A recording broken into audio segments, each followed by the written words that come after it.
हमारी आकाशगंगा विशाल और रहस्यमयी है, जिसमें अरबों तारे और ग्रह खोजे जाने की प्रतीक्षा कर रहे हैं।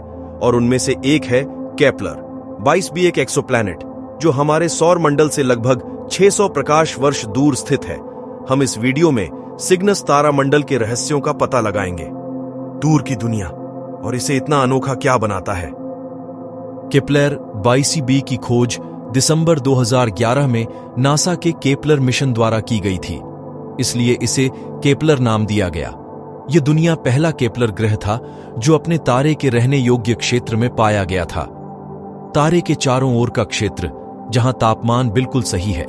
तरल पानी के अस्तित्व में रहने वाले एक्सोप्लैनेट को अपने तारे केपलर 22b के चारों ओर एक परिक्रमा पूरी करने में लगभग 290 पृथ्वी दिन लगते हैं।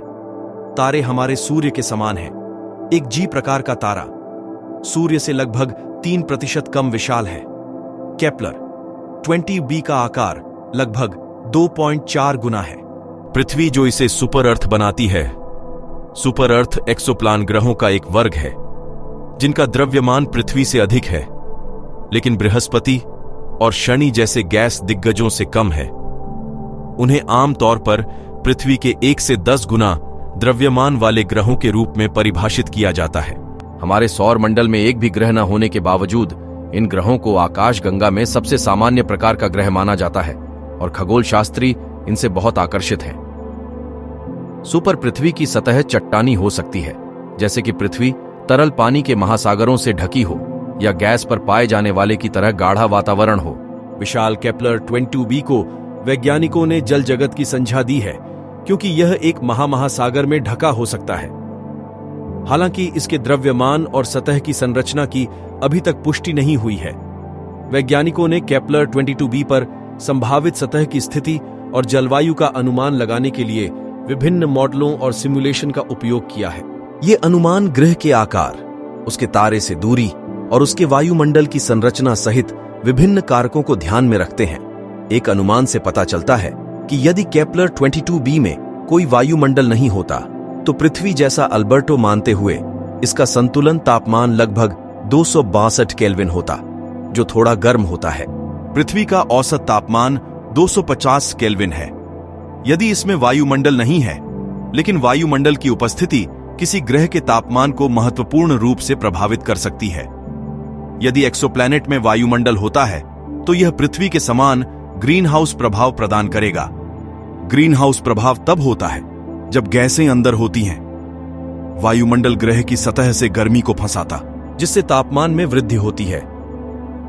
यदि केपलर 22b में पृथ्वी के समान ग्रीन हाउस प्रभाव होता है तो एक्सोप्लैनेट का औसत सतह तापमान 285 केल्विन हो सकता है, जो कि पृथ्वी द्वारा अनुभव किए जाने वाले तापमान की सीमा के भीतर है।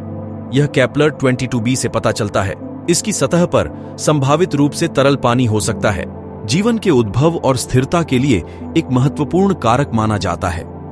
हालांकि एक अन्य परिदृश्य से पता चलता है कि यदि केपलर 22b के वायुमंडल में शुक्र के समान ग्रीन हाउस प्रभाव होता तो इसका औसत सतह तापमान 733 केल्विन हो सकता था, जो कि पानी के क्वथनांक से बहुत अधिक गर्म होता है।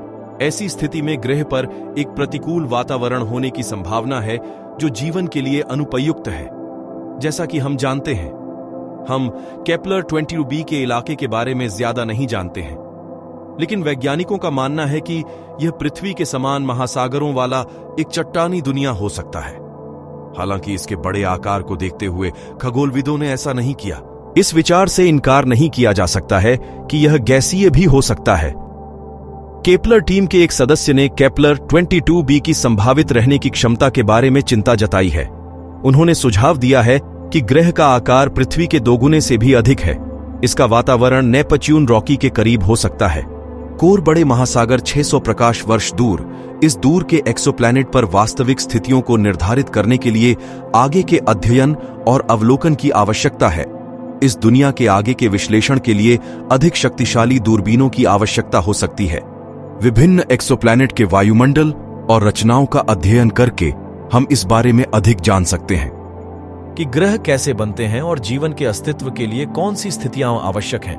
बहुत से लोग टिप्पणी करते हैं कि एक्सोप्लैनेट का अध्ययन करना कैसे बेकार है, क्योंकि वे बहुत दूर हैं और इसलिए पहुंच से बाहर हैं, लेकिन एक्सोप्लैनेट का अध्ययन करने से पृथ्वी पर महत्वपूर्ण व्यावहारिक अनुप्रयोग और लाभ भी हो सकते हैं। उदाहरण के लिए यह मदद कर सकता है।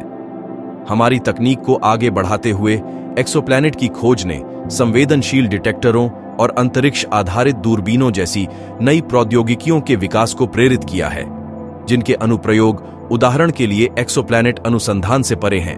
एक्सोप्लैनेट की खोज के लिए उपयोग की जाने वाली तकनीकों को अन्य प्रकार की खगोलीय वस्तुओं का पता लगाने के लिए अनुकूलित किया जा सकता है, जैसे क्षुद्र ग्रहों और धूमकेतुओं के साथ साथ ग्रह प्रणालियों की विविधता के बारे में अधिक जानने से हम उन प्रक्रियाओं के बारे में जानकारी प्राप्त कर सकते हैं जिन्होंने हमारे सौर मंडल को आकार दिया, और उन स्थितियों के बारे में जानकारी प्राप्त कर सकते हैं जिनके कारण पृथ्वी पर जीवन का उद्भव हुआ। और फिर विभिन्न प्रकार के एक्सोप्लैनेट के वायुमंडल की तुलना करके हम जलवायु और मौसम के पैटर्न को नियंत्रित करने वाले कारकों को बेहतर ढंग से समझ सकते हैं और इस ज्ञान को पृथ्वी की बदलती जलवायु पर लागू कर सकते हैं।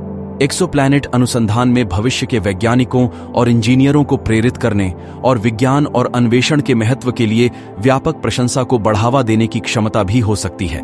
आज इस ब्रह्मांडीय यात्रा में हमारे साथ शामिल होने के लिए धन्यवाद। यदि आपने ब्रह्मांड की हमारी खोज का आनंद लिया है तो सब्सक्राइब बटन दबाना और अधिसूचना घंटी बजाना न भूलें, ताकि आप हमारे नवीनतम अंतरिक्ष साहसिक कार्यों से कभी न चूकें।